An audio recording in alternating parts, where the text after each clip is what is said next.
నమస్తే అందరికీ.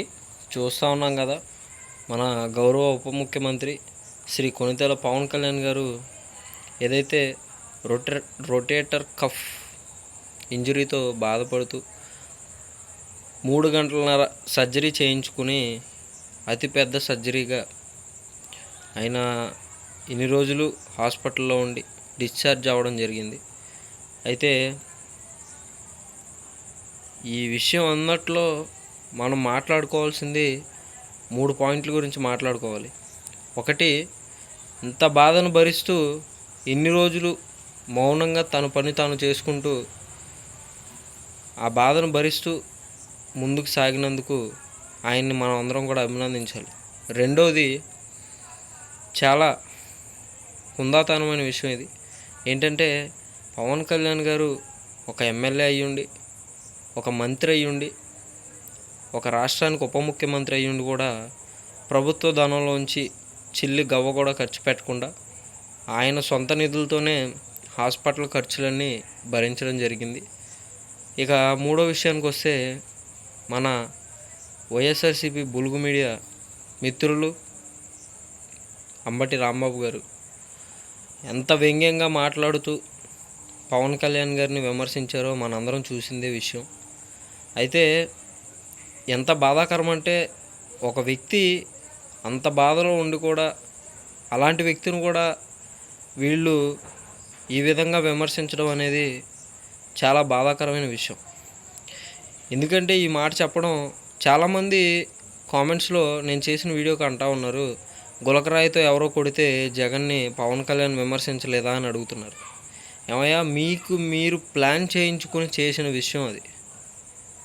3 గంటలన్నర సర్జరీ చేయించుకుని ఆ బాధని ఇన్ని సంవత్సరాలు భరిస్తూ 3 గంటలన్నర సర్జరీ చేయించుకొని ఆ వ్యక్తి అంత బాధపడుతుంటే ఆయన్ని మీరు అంత వ్యంగ్యంగా మాట్లాడేదానికి మీకేం అర్హత ఉందో నాకు ఇప్పటికీ అర్థం కావట్లేదు. ఈ పేరు నాని, కొడాలి నాని, అంబటి రాంబాబు వీళ్ళందరూ కలిసి పవన్ కళ్యాణ్ గారిని అనేదానికి మీకు ఏ అర్హత ఉందని నేను అడుగుతున్నాను. మీరు తెలుసుకోవాల్సిందల్లా, మీరు మాట అనేది రాష్ట్రంలోనే దేశంలోనే నెంబర్ 1 నాయకుడు, అవినీతి మచ్చలేని నాయకుడు పవన్ కళ్యాణ్ గారిని మీరు అనాలి అనుకుంటే మహా అయితే ఆయన చేసుకున్న పెళ్ళిళ్ళ గురించి మాట్లాడగలరు కానీ, ఆయన పెట్టుకున్న పొత్తు గురించి మాట్లాడగలరు కానీ, ఎటువంటి విషయంలో ఆయన మీద మచ్చ ఉంది అని మీరు నిరూపించలేరు. అదొకటి గుర్తుపెట్టుకోండి.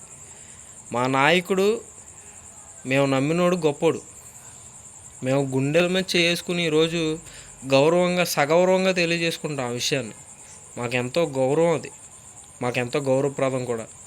అలాంటి వ్యక్తిని పట్టుకుని మీరు విమర్శిస్తూ ఉంటే ఎంత బాధాకరమైన విషయం అంటే, ప్రజలు గమనిస్తున్నారు. మీకు తోడు ఈ మధ్య ప్రకాష్ రాజ్ అనే పోరంబోకులుడు ఒకడు తయారయ్యాడు. ప్రజలు చూస్తున్నారు. అతను కూడా ఎంతో వ్యంగ్యంగా మాట్లాడుతూ ఉన్నాడు పవన్ కళ్యాణ్ గారి గురించి. మీ అందరికీ ఒక రోజు వస్తుంది, ఖచ్చితంగా బాధపడతారు. దేశంలోనే నెంబర్ 1 నాయకుడు, అవినీతి మచ్చలేని నాయకుడు, ₹1 దాచుకోకుండా దోచుకోకుండా అనునిత్యం ప్రజలకే పంచుతున్న నాయకుడు. అలాంటి నాయకుడిని పట్టుకొని మీరు ఎన్నో మాటలు, అనరాని మాటలు అంటూ ఉన్నారు. అలాంటి మాటలు అంటూ కూడా ఇంకా పవన్ కళ్యాణ్ గారిని ఏదో అనాలి, ఏదో చేయాలని ప్రయత్నిస్తూనే ఉంటున్నారు. మీ ప్రయత్నాల వల్ల, మీ ప్రలోభాల వల్ల ఆయనకున్న విలువ ఇంచు కూడా తగ్గదని మీ అందరికీ సగౌరవంగా తెలియజేసుకుంటున్నాను. అలాగే ఎప్పటికైనా ఈ వైఎస్ఆర్సీపీ ప్రభుత్వం ఉన్నప్పుడు ఎంత దారుణంగా ఉన్నారంటే, హౌస్ అరెస్టులు, సభలకి పర్మిషన్లు ఇవ్వకపోవడం. మేము కూడా ఈరోజు అనుకుంటే అలాగే చేయగలం. కానీ రాజకీయంలో హుందాతనం ఉండాలి కాబట్టి ప్రతిదానికి పర్మిషన్ ఇచ్చి ముందుకు సాగుతుంది ఈ కూటమి ప్రభుత్వం. నేను చూసాం, ముద్రగడ పద్మనాభం గారి కుమార్తె తండ్రి పార్థివ దేహం దగ్గరికి వెళ్తూ ఉంటే కూడా ఈ వైసీపీలో కొంతమంది ఏకమయ్యి తండ్రి దగ్గరికి కుమార్తెను వెళ్ళనివ్వకుండా అడ్డుపడ్డారు.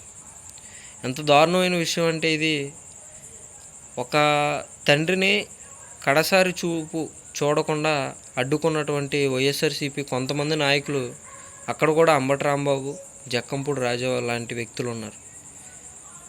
మనందరికీ విద్వేషాలు ఉండొచ్చు, విభేదాలు ఉండొచ్చు, అవన్నీ ఉండొచ్చు. కానీ ఒక కుటుంబ విషయంలోకి వచ్చేపాటికి చివరి చూపు అనేది ఎంత ముఖ్యమైనదో మనందరికీ తెలిసిందే. అలాంటి వ్యక్తిని ఈరోజు మీరు అడ్డుకున్నారు అంటే ఆవిడ నిజంగా ఆ టీవీలో ప్రసారం అయ్యే ప్రోగ్రామ్‌ని చూసి ఆ టీవీని పట్టుకొని ఏడుస్తుంటే ప్రతి ఒక్కరి హృదయాల్ని కలిచివేసింది. ఇప్పటికైనా మారి రాజకీయాల్లో హుందాతనాన్ని పాటించి, ఉన్నత విలువలను పాటించి రాజకీయం చేయవలసిందిగా మీ అందరినీ కూడా కోరుతా ఉన్నాను. అలాగే మా నాయకుడు పవన్ కళ్యాణ్ గారి మీద మీరేసే ఎలిగేషన్‌లు ఏవైతే ఉన్నాయో అవన్నీ కూడా మానుకుంటే మంచిదని, కూటమి ప్రభుత్వం జనాలు, ప్రజలు ఆదరించి 164 సీట్లు మాకిచ్చారు. మాతో భాగస్వామ్యం పంచుకోమని నారా లోకేష్ గారు చెప్తా ఉన్నారు. అలాగే మేమందరం కూడా చెప్తా ఉన్నాం. భాగస్వామ్యం పంచుకోండి, ముందుకు సాగండి, మిమ్మల్ని వద్దని మేము అనం. కానీ విషప్రయోగం చేసి, విష ప్రచారాలు చేసి ప్రభుత్వాన్ని ఏదో చేయాలనే ఉద్దేశం కూడా పక్కన పెట్టి అభివృద్ధి జరుగుతున్న ఆంధ్రప్రదేశ్‌కి ముందుకు తీసుకెళ్ళడానికి మీ వంతు సహాయం కూడా చేయమని కోరుతూ, రాజకీయంలో ఉన్నత విలువలు పాటించి ముందుకు సాగవలసిందిగా మరొకసారి మీ అందరినీ మనస్ఫూర్తిగా కోరుకుంటూ సెలవు తీసుకుంటున్నాను. జై హింద్, జై జనసేన.